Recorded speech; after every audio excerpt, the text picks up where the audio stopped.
to take up my privilege and my pleasure to say, Happy Halloween Sunday, beautiful people. I am Rev Vicky Jeter, your minister for Louisville Center for Spiritual Living. We welcome you here on this Sunday, October 26, 2025. And this day, we open our service with our Halloween card from Jackie Lawson.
Happy Halloween Sunday, celebrating the magic of all the lights and shadows that come with the adventure of life. Thank you for being with us today to come and play and learn along the journey.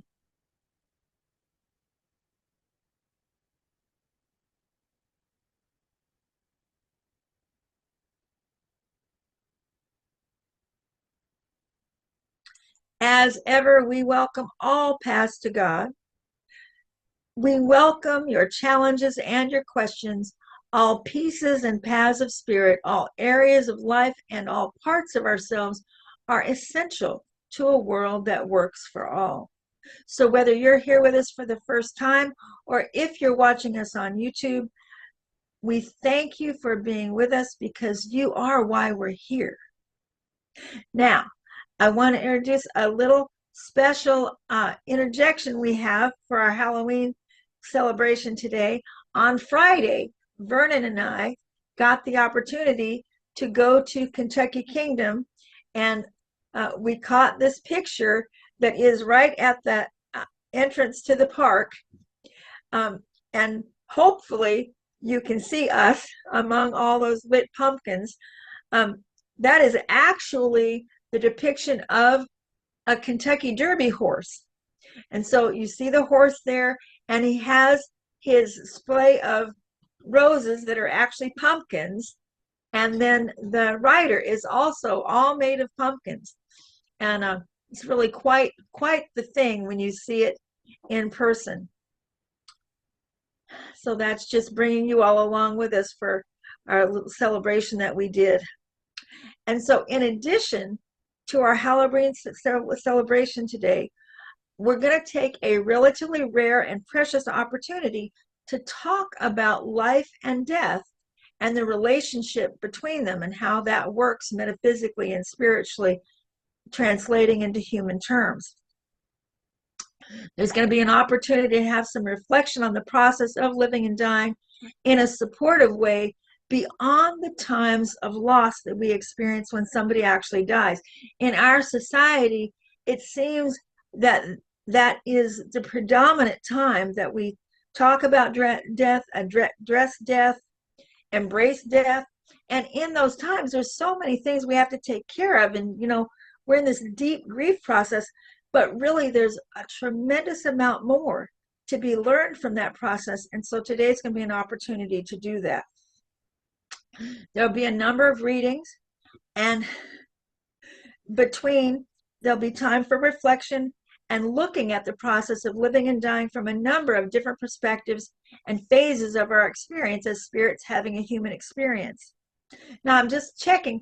Did y'all see that I suggested if you could bring a coin today, a quarter or a nickel, You just need one.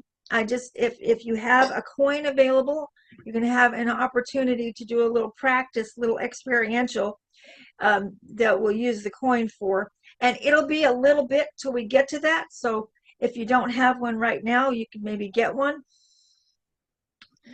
So with all of this in mind, as we do, take a moment to check in and see what brought you to be with us today. Our shared intention is to engage our awareness of the process of living and dying more closely in a safe space that allows for considering it without the depth of grief that tends to come with it organically when life and death happens. In an atmosphere of shared support and compassion, hopefully to come away with a whole new arena of what actually embracing living and dying is about. And this brings us to our opportunity for opening prayer. I was checking to see, I have a section where I put notes about what's going on in the world, and I don't have anything particular that is happening in the world today. So we will just go with our theme and our Halloween celebration, remembering that having fun is a spiritual practice. Absolutely. We take all of our costumes and all of our sharing together and remembering what it's like to be a kid when we think about trick-or-treating and Halloween. All those things are right along with this whole bigger topic of life and death. So take a breath, allow yourself to settle in, feel yourself welcomed along with all these topics,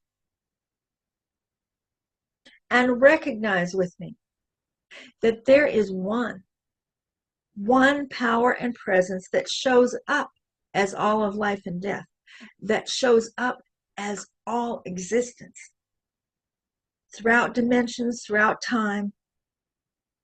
There is no other than that which created us. There is no other than that which created all across universes and throughout all of consciousness. One. That one is love and law. That one is spirit and soul. That one is life and death. That one is each and every one of us, individually expressed, and all of us collectively unified together in mind, heart, and soul. And from this alignment, I realize in my experience right here and right now, this opening opportunity to embrace the truth from spirit through soul to body of this process that we call living and dying, in such a way that we come away empowered by it, and knowing that those seeds are already planted, knowing that there is so much more going on than we can see in every unfolding moment. I simply say, thank you, thank you, thank you, Mother, Father, God. I release it, I let it be, and so it is. And this brings us to our opening song, Nearer Than the Air, by Reverend Michael Gott.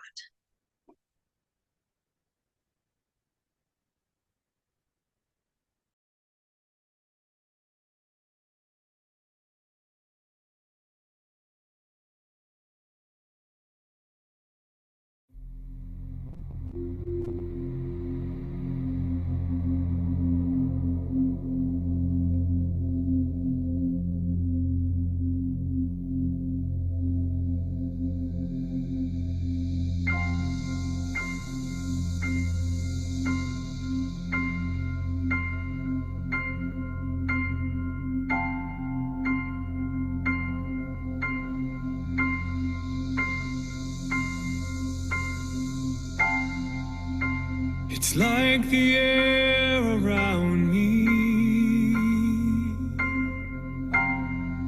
It's like the sunlight on my face.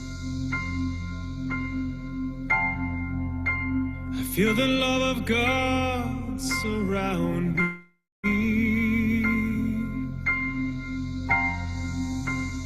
touched by amazing grace, and all I ever wanted, and all I ever needed was already there.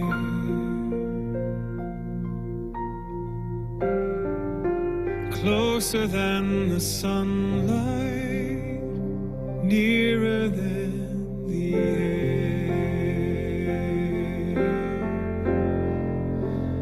I breathe in, and I am filled with the Spirit,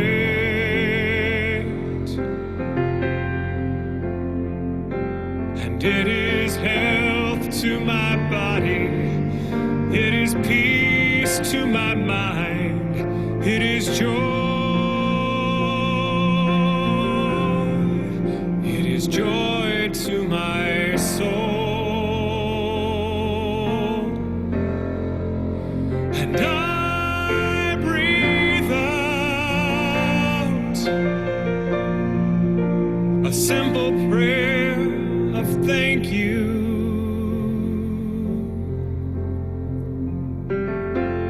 And my breath becomes a song that was singing all along, that is singing everywhere. It is nearer than the air.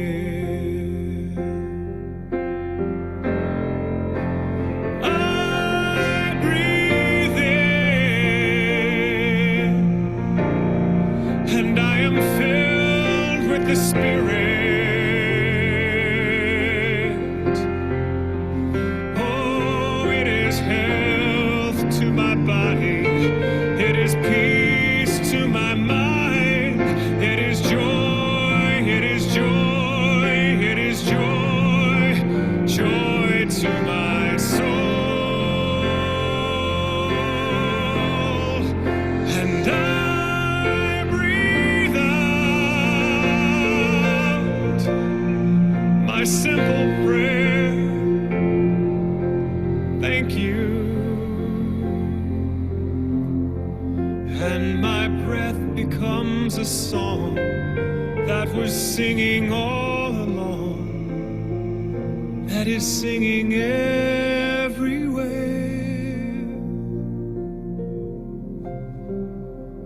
It is nearer than the air.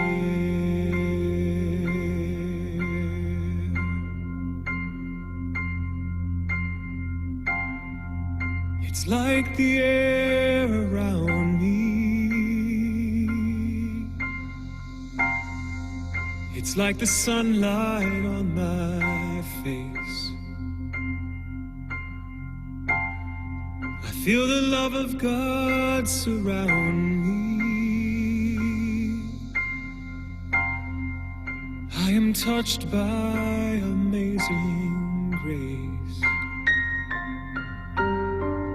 and all I ever wanted, and all I ever needed was already there. Closer than the sunlight,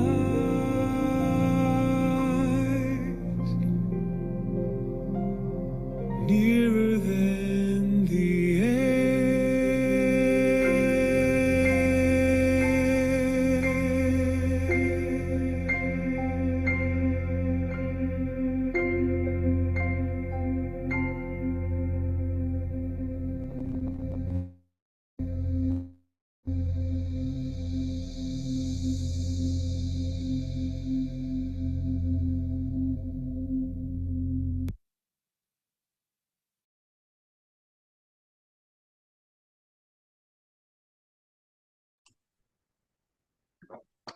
This takes us, of course, right into our mission and vision.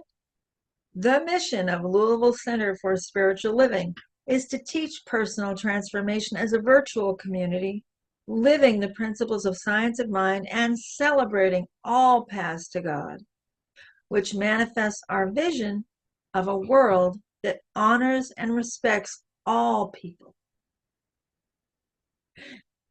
As you know, each week we have applications of principle so that you can actually bring this to life in your daily life.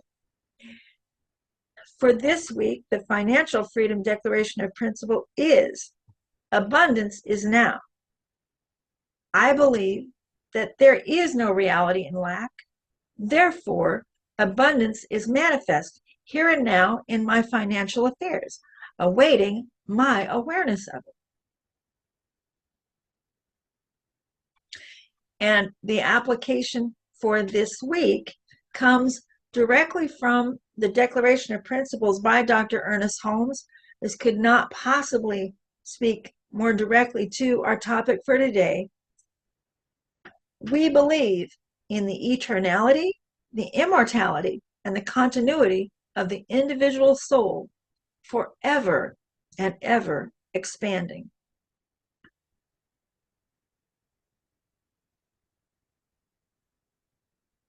And with that, it is absolutely my joy to turn this over to our practitioner of the week, Tammy Ellis. Good morning, everyone. I am grateful to be your practitioner of the week. And our reading for today is from a television PBS special I found on YouTube and a newspaper article about Matthew Sandoval, who is a professor at the Arizona State University. And he's telling about a meaningful holiday, Dia de los Muertos. He describes the holiday as a beautiful way of honoring life and death. Dia de los Muertos in Spanish means Day of the Dead in English.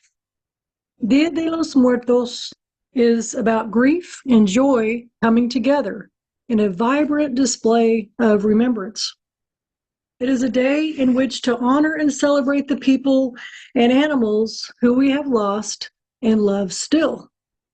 It is generally celebrated around November 1st and November 2nd. Families and communities come together to celebrate. They make and eat special favorite foods.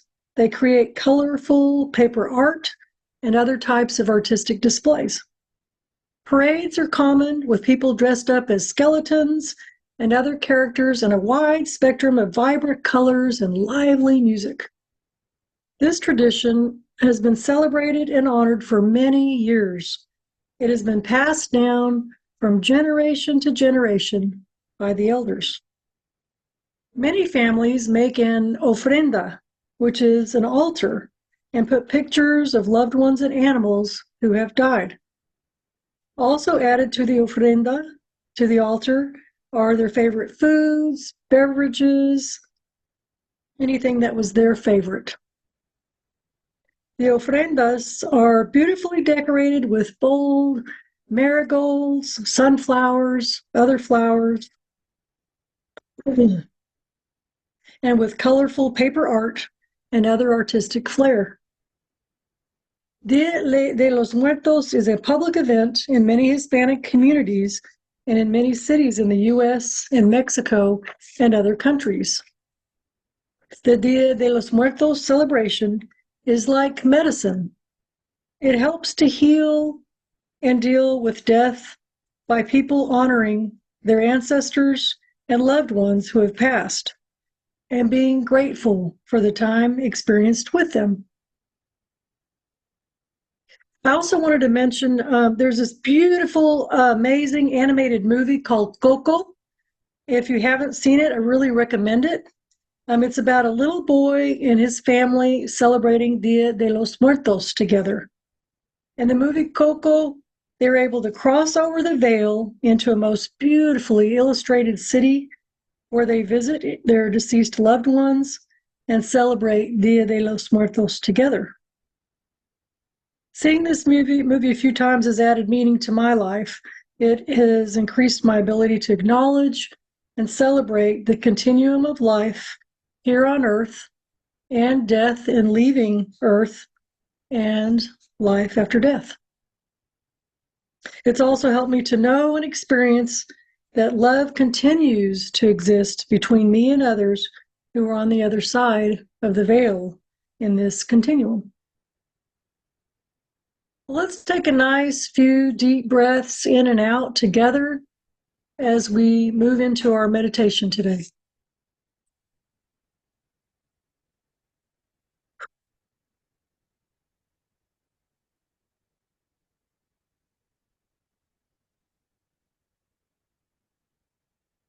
As you hear the following statements, I invite you to allow yourself to be silent for a moment and then allow any words, images, sounds, or experiences just to happen. I bring to mind someone or an animal friend who is no longer on the physical plane on Earth. And I say to them, what I am so grateful for them being in my life.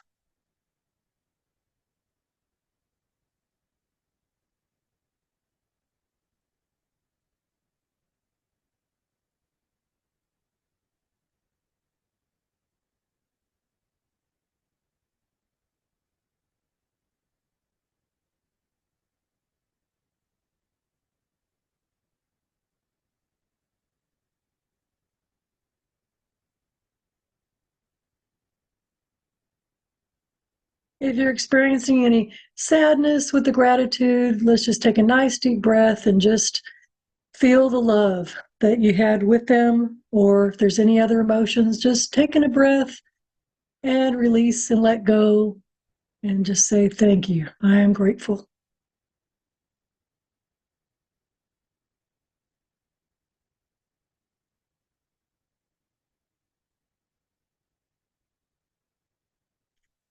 I am at peace with my age, and I am grateful for all I have learned and am continuing to learn.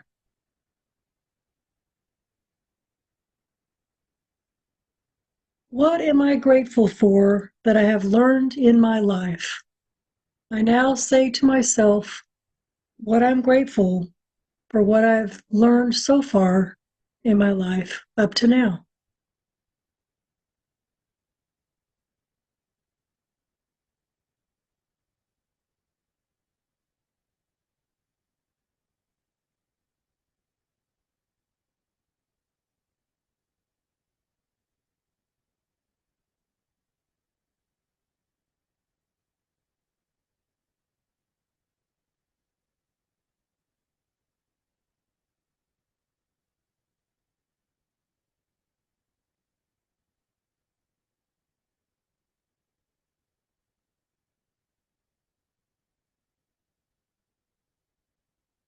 And if you so choose, just to take your hand and just pat yourself on the shoulder and just say, good job.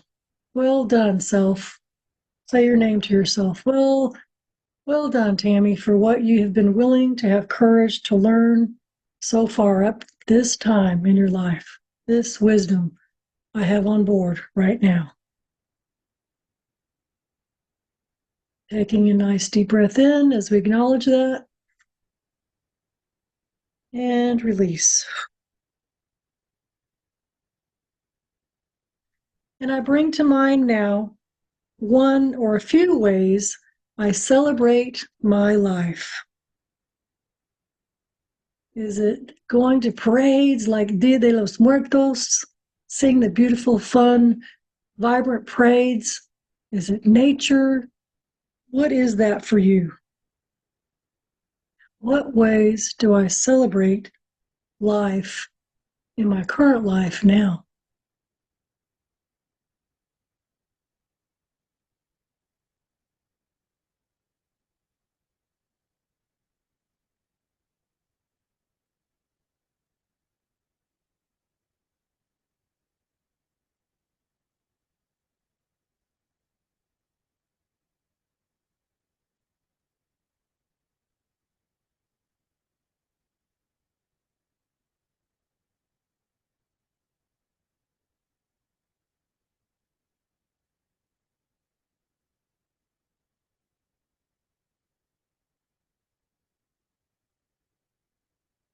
I now acknowledge all the ways that I celebrate life and I'm willing to be open to more ways to be grateful for my life and celebrate life.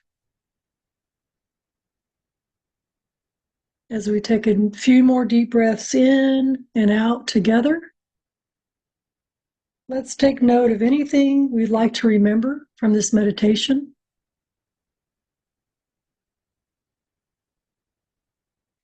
Take another nice deep breath in. We can just move our fingers, hands, feet. Stretch a little bit if you so choose. And just say, I am grateful for life. And so it is.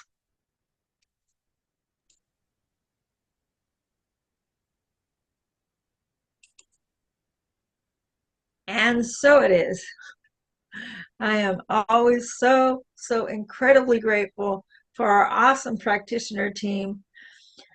I just have to take a moment to bring myself back and find my voice.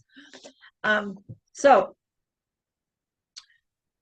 setting the tone for this fantastic opportunity, I want you to know that there's a little bit of a combination for me in how I put this together. Life and death are reciprocal, and it's a cycle, and it's always going on, and we'll talk a little bit more about that in a little bit. But because it's reciprocal and it comes and goes, when I was sitting with, okay, so do I just begin with life and then we move into the transition of death and dying, or and I didn't like the way that felt because it's not a good place probably to end up an inspirational message. So I decided to alternate a little bit. So we're going to move through several quotes, poems, readings, and there are points to each one that I'll touch on a little bit, and it's going to alternate between life and living and death and dying to some extent, and then also moving through the Hindu perspective, Brahma, Vishnu, and Shiva, the coming of the new, and then Vishnu in the middle is sustaining, and then Shiva is the departure. And so as it kind of moves around a little bit, that's the purpose, is because it's always moving, and this is the best way I found to do some balance. So we're going to start with our special music, In the Eyes of a Child by the Moody Blues.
The poet Mary Oliver said, "You have to be in the world to understand what the spiritual is all about. And you have to be spiritual in order to truly be able to accept what the world is about." So simply and beautifully said is this. This speaks to the reciprocal process of all that we are. So today we're going to honor both through a number of poems and readings and reflections from various sources, perhaps coming to a deeper and easier understanding of spirit and ourselves in the world. From the Declaration of Principles that we saw earlier this morning, and just revisiting now, we believe in the eternality, the immortality, and the continuity of the individual soul, forever and ever expanding. Now, hopefully you all have your coin handy. And if by chance you don't actually have a coin, just imagine looking at a quarter. You've all seen a quarter a million times. So you have a coin, and that coin has heads and tails. And you may recall some months ago, we talked about understanding love and law in this way, because love and law are two sides of a coin that without both sides of the coin, you don't have a coin. So as you're looking at your coin, if you can imagine, you've got the heads and you've got the tails, but if either one of those was taken away, would you have a coin? And the same is true of love and law that we talked about some months ago. And today, that same thing is true of life and death. Life and death are interwoven in this process of spiritual creation that we're experiencing in such a way that you can't have one without the other. It is absolutely reciprocal and absolutely happening all the time. And so the significant piece about this is, and the reason why there's been some more emphasis on soul lately, is because soul is the bridge between the purity of spirit, which is consciousness, the essence of all that exists, that comes out of the divine consciousness, the mind of God, that is formless, moves through the soul level, the quantum field level. And that soul level is the pathway, if you will, that we move through from pure consciousness into form. And that highway, if you will, and it's not actually just a highway, but speaking of it as a bridge, it's kind of like that, even though it's absolutely the integral part of who we are. That's the piece that is consistent regardless of which phase of the dimension you're in, because in pure spirit, we don't have autonomous form of any kind. We just have the mind and the consciousness of God. It's pure bliss, has no limits of any kind. And if we want to come into the experience of autonomy, if we want to have the opportunity to know the I am, and that's why the word of God, where it says, you know, the name of God is the I am that I am, that was the purity of spirit, declaring individual potential as all things. If we want to have that individual experience, there has to be a process of how we get from that purity and consciousness into the individual form. And so that is true coming in here from spirit into form. It's also true as we step out of this life. It's our individual soul that is also eternal and everlasting. And yet it maintains the individuality, even though there's a part of us in spirit that is pure spirit and limitless. We have a signature of soul that is the part that carries on and has our Akashic record access and our memories and all of that. Okay, and so a few weeks ago, I introduced the idea of the class on soul that I was going to be teaching, and we had to We're going to delay that. But in that class, the book for that class is called The Magic of the Soul by Reverend Patrick Harbula. And when I introduced you all to that, he has a story in there that I shared with y'all on a short video of actually somebody transitioning from heaven into a next life here, and how parallel the process of coming from where we come from into here is with the process of when we step out, as anyone who has ever worked with hospice or anything knows. And also doulas and midwives, they say the same thing. If you got a bunch of doulas and midwives and hospice workers together, they would tell you that the process of coming in here through birth and the process leaving here is so very much the same. And so this book that comes with the class called The Magic of the Soul is a fabulous testament to this whole thing, as a resource to back this talk up. If you'd like to get that book, I am going to be teaching that class at some point in the relatively near future. And so a couple other resources that I want to mention here that have to do with the continuity of the coming and going of how all this goes on, that are way too much fun. One is a movie called Made in Heaven. And that's a movie that starts out in heaven and moves through here. And then another one is the next movie that I'm aiming for movie night. It's a movie called A Dog's Purpose, and talks about exactly the same thing. I don't have the date for our movie night yet, but it's coming. And so now, starting from the beginning, the first poem I'd like to read is a poem I wrote called Mirror Image.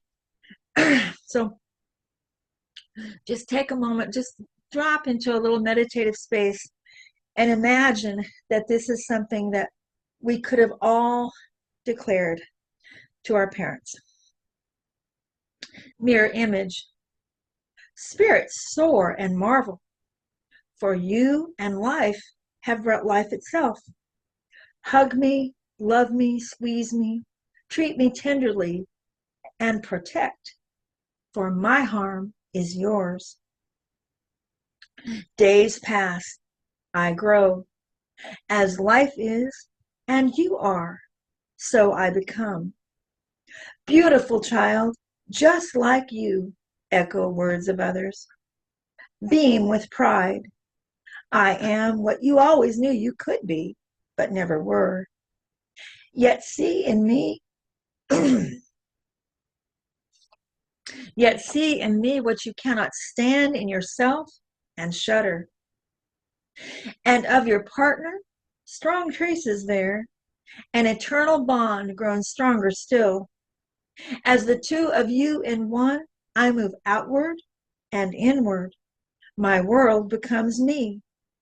You see in me what you have and have not known of yourselves complete. Mirror image, your child.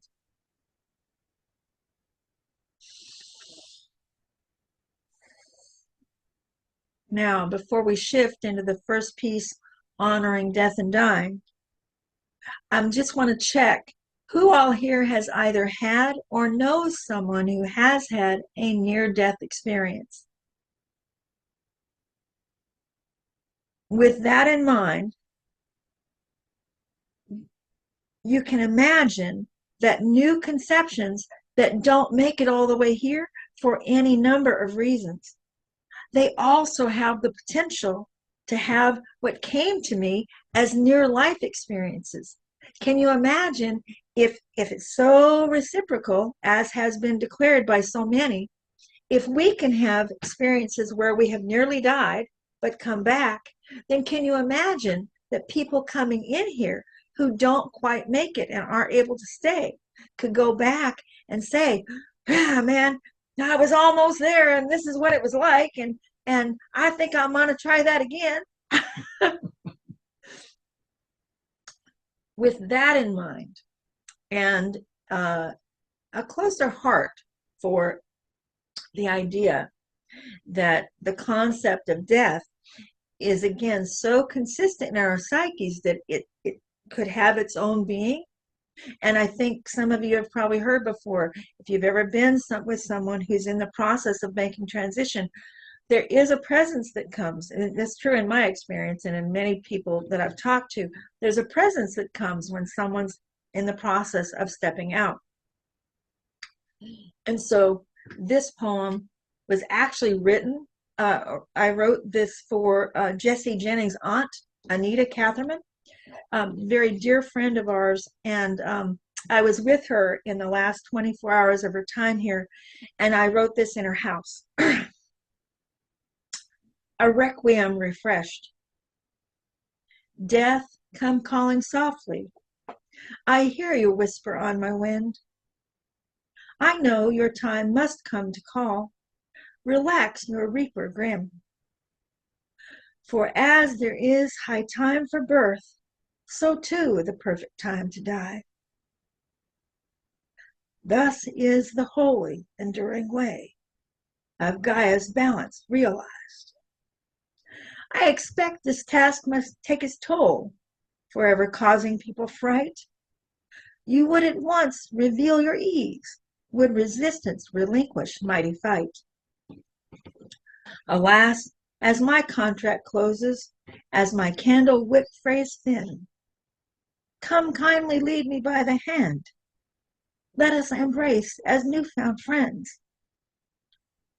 For as sun and moon in union dance together in one sky, yet we perceive stark opposites, the day against the night. So too the shrouded truth of you, that the wind which brings my death is one and the same from sacred rings, whence comes the newborn's breath.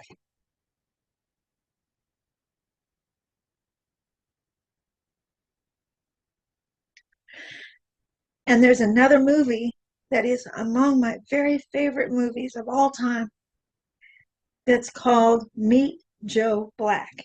I don't know if any of you have ever seen Meet Joe Black, but it's a fabulous movie that depicts death being so curious about what's the big deal about this whole life thing, that he shows up as an entity walking on the earth and having all these earthly experiences.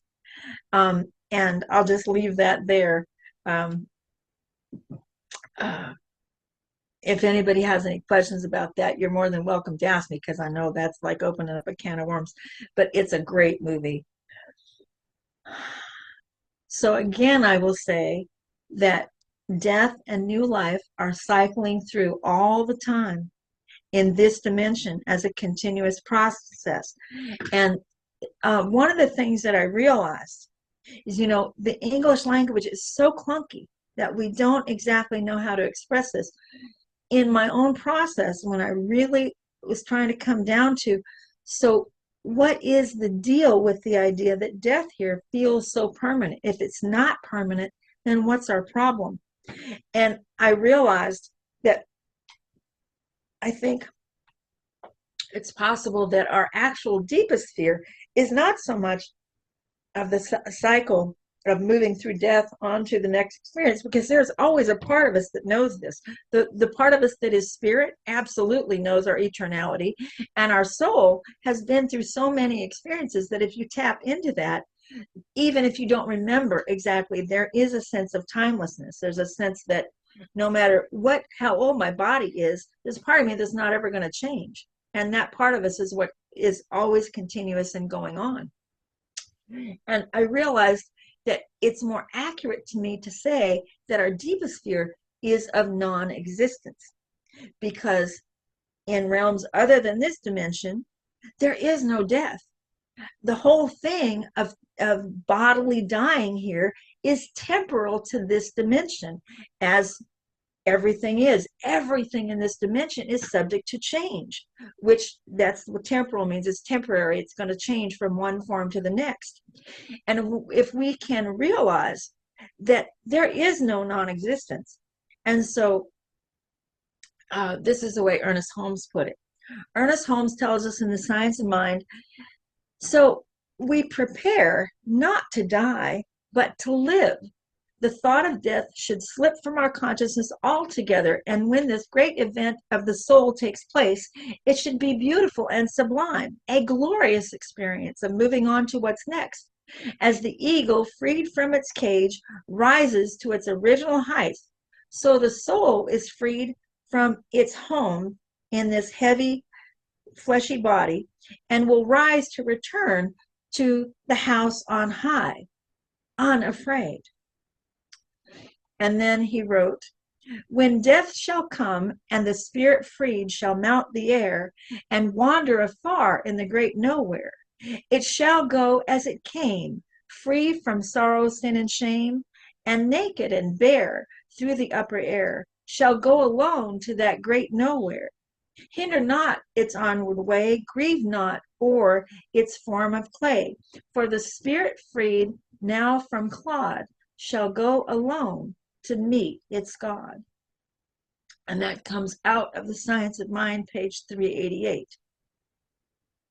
And so we have this thing of being afraid to live and afraid to die.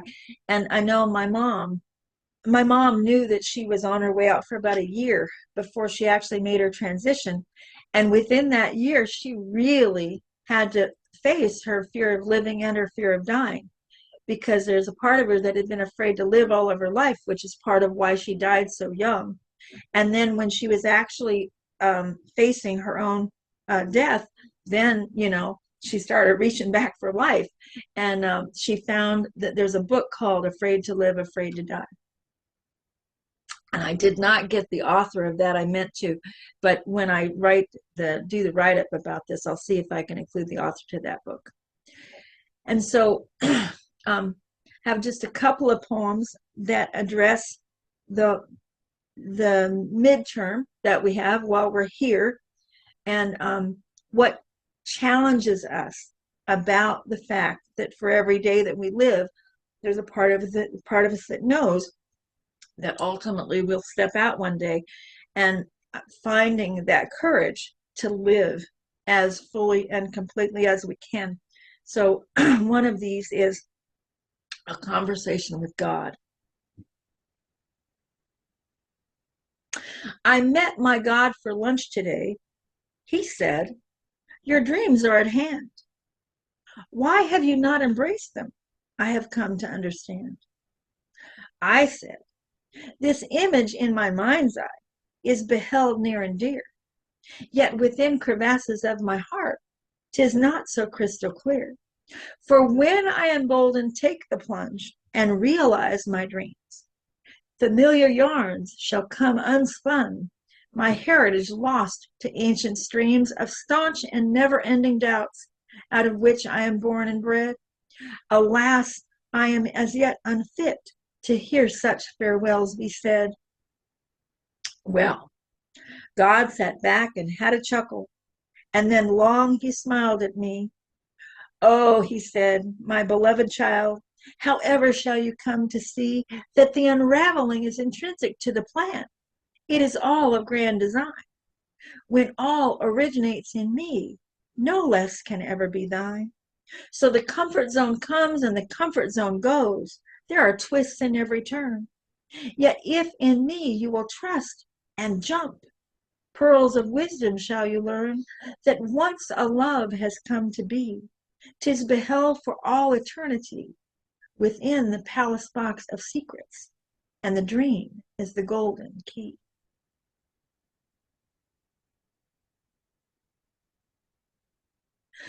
So remembering with each day what a profound gift that life is, and finding that courage to live like we're dying. One more poem about the midstream, about the courage to live, called Heights. Well, we too watched from a ticket line. The pride of Ferris turned round and round.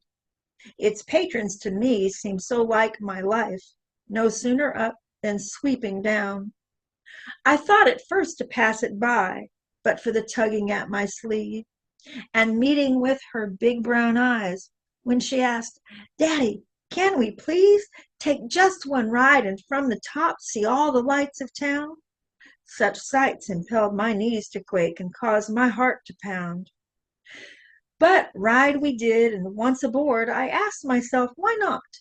How often can it really be that one gets stuck at the Ferris top? So there I sat, a pallid patron, so opposite my child. The longer it took them to bring us down, the broader it seemed she smiled. And then suddenly it occurred to me, with a surprise I will long recall, how can my life maintain such height while I am afraid to fall?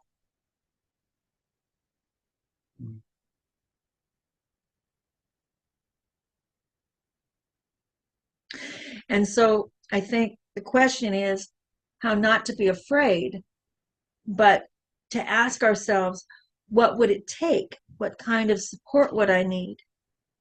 What kind of additional internal security with spirit would I need in order to be able to live more courageously so that we're open and available to receive higher heights and broader vistas?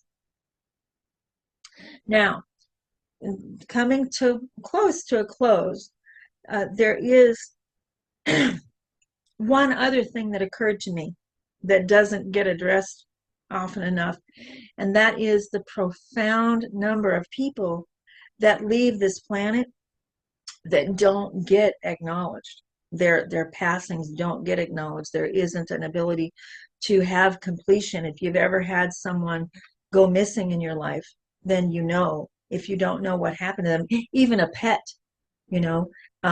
any loved one that we have that's just suddenly gone and we're not able to have that closure is quite a thing.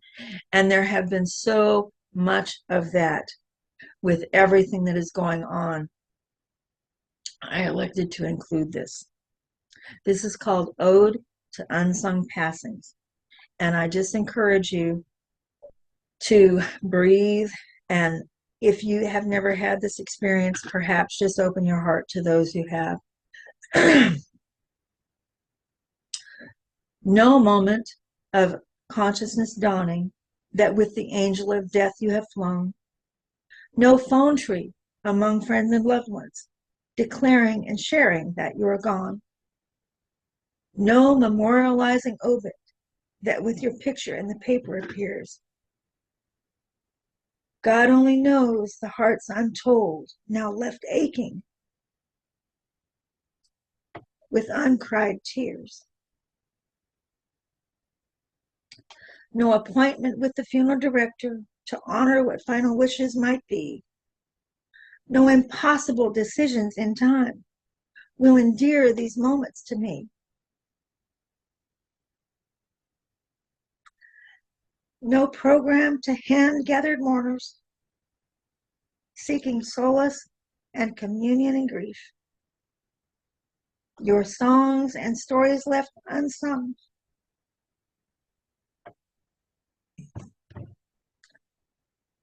As though slain by a silent thief.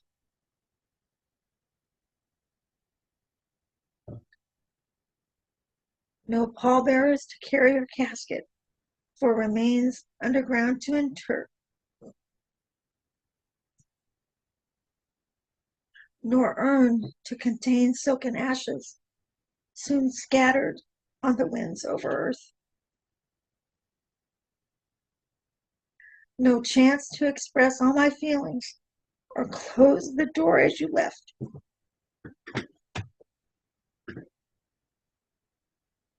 How I pray for redemption between us as my soul seems endlessly bereft.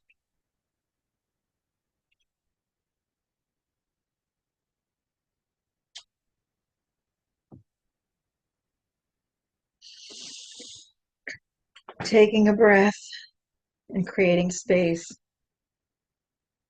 The principle of life cannot know death. The experience of dying is but the laying off of the old garment and donning a new. There are bodies celestial and bodies terrestrial. There is a material body and a spiritual body. The spiritual body is the resurrection body, and that is by our Dr. Ernest Holmes. And this will be my final reading, and from here I'll go directly into prayer. This is called Turn Away Gently. My precious family, it's time I turn away gently from your profoundly loving eyes. My earthly sight is fading, and I cannot leave you otherwise. It's time I stop responding to the touch of your gentle hands. My skin is worn of wearing. As I let go, please understand that I am called to fade from hearing the sounds of your soothing voice.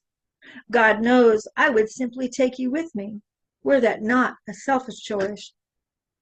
But you all have beautiful families and some more here yet to do. I will gladly wait my turn to spend more time with you. While my heart is forever with you, this ticker has grown old and tired. The human heart cannot contain the love that you inspire. So fear not for our connection, as beyond these senses five, there are myriads of dimensions to keep us vitalized. In spirit, I am close at hand, a mere shout or prayer away. I have no doubt that I will greet you across the veil one day. Now, with my transition fast approaching, on life's mystery will rely, as with courage you turn away gently, and I slip away sweetly and fly.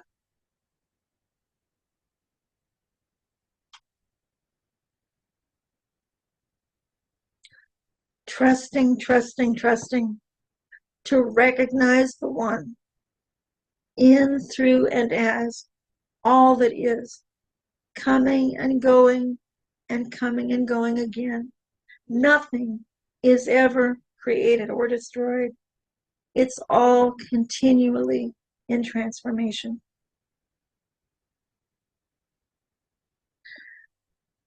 And for this knowing, we are so grateful. We are grateful for ourselves and for each other and for the collective opportunity to share this together. Thank you, thank you, thank you, God, that Spirit meets each one of us where we show up, each one of us in what is needed, what is called for, and what is to come. With the heart of a child, I simply release it. I let it be, and so it is.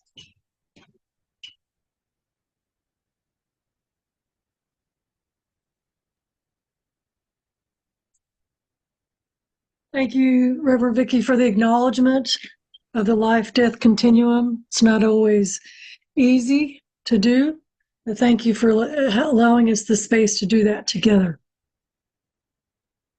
And now we move to our prosperity affirmation and giving time. Your love and support are so appreciated.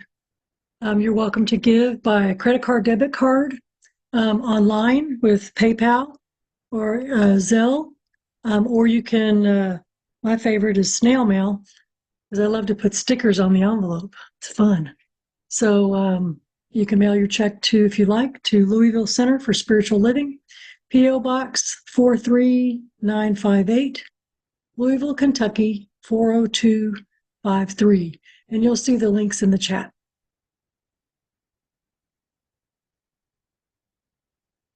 Let's all say together this beautiful October prosperity affirmation. My prosperity is as plentiful as the pumpkins in the great pumpkin patch. I love seeing all those pumpkins with Snoopy, or that's actually Linus. And now I pass to Reverend Vicky for the blessing of the gifts.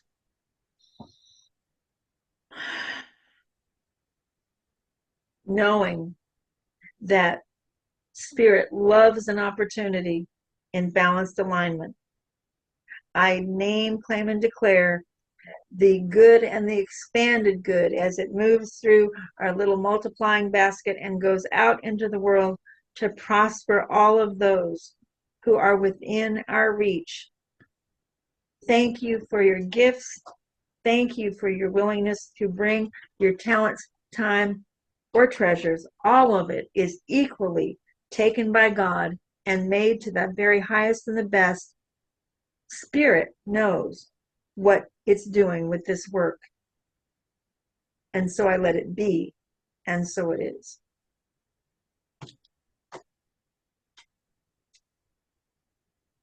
And now for some of our announcements. On Monday, October 27th at 6 p.m., so that's next Monday, you're very welcome to join us. And it's going to be this same Zoom link that you're on right now. Please come and join us.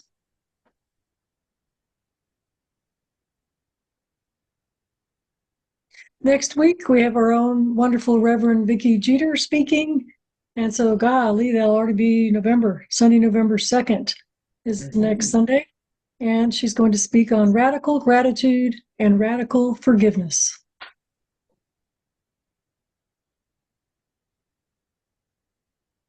For First Wednesday Spiritual Connection, also, it'll be coming up our first November, first Wednesday in November, November 5th. That'll be at 7 p.m. To about 8:15 p.m. That's Eastern Standard Time. And again, that's on this same Zoom link we're on now. And we're going to talk about gratitude and forgiveness. We have our men's group coming up also. This is the first and third Thursdays of the month. So the first one will be November 6th. And again, on this same Zoom link, and that's at 6:30. So hope the guys will come and join us. I know Harry, my husband, really enjoys the men's group.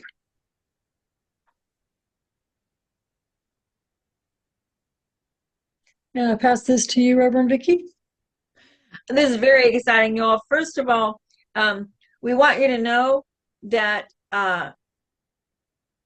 the regularity with which we're giving financial updates, and we will be for some time while we're in this phase of balancing our income to our expenses, while that's balancing out, it has been requested that we do this weekly by several people. And so I am very excited to be able to tell you that our general budget every month is right at $3,200, and the income for October so far is $3,234.60, which is just so awesome because we're not at the end of the month yet. So everyone who has been available to supporting that, either in your prayers or in your pocketbooks, thank you so much, because it makes all the difference to what we do and how we do it.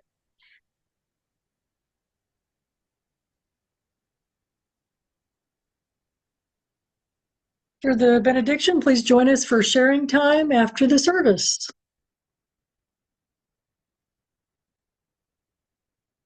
And on the count of 3, let's say to each other, we are magnificent, beautiful people. I love watching Snoopy dance.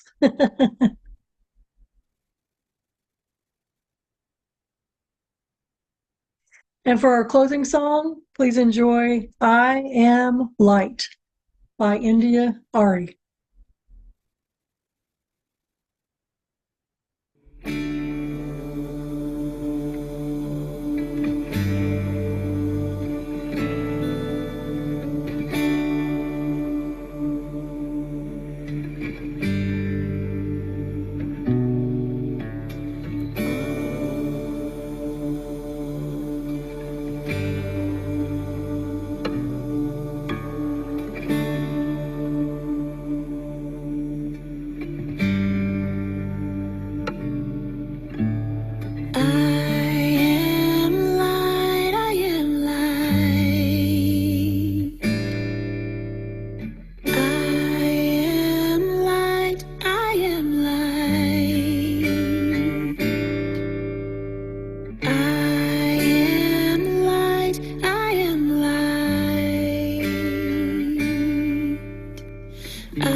Things my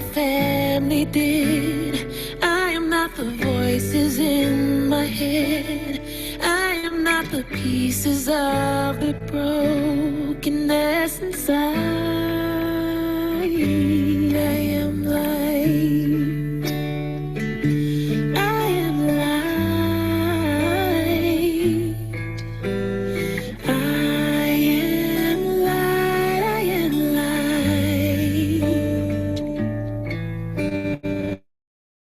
I am light. I am light. I am light. I am light. I'm not the mistakes that I have made, or any of the things that caused me pain. I am not the pieces of the dream I left behind. I am light. I am light. I am light. I am light. I am light.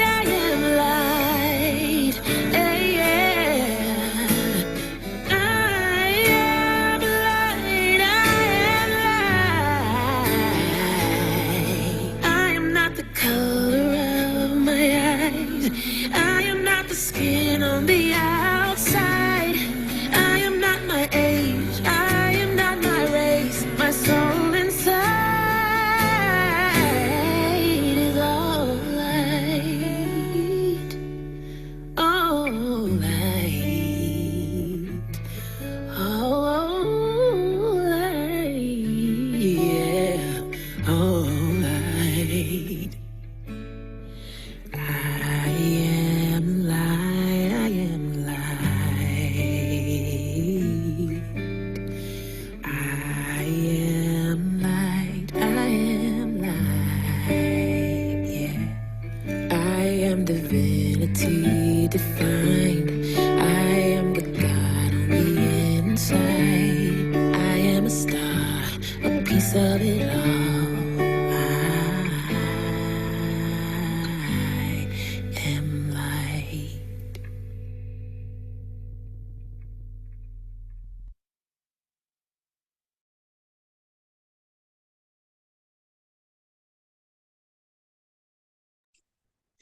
In closing, I invite you to say with me now our benediction. Out beyond ideas of wrongdoing and right doing, there is a field. I'll meet you there. When the soul lies down in that grass, the world is too full to talk about. By our beloved Rumi.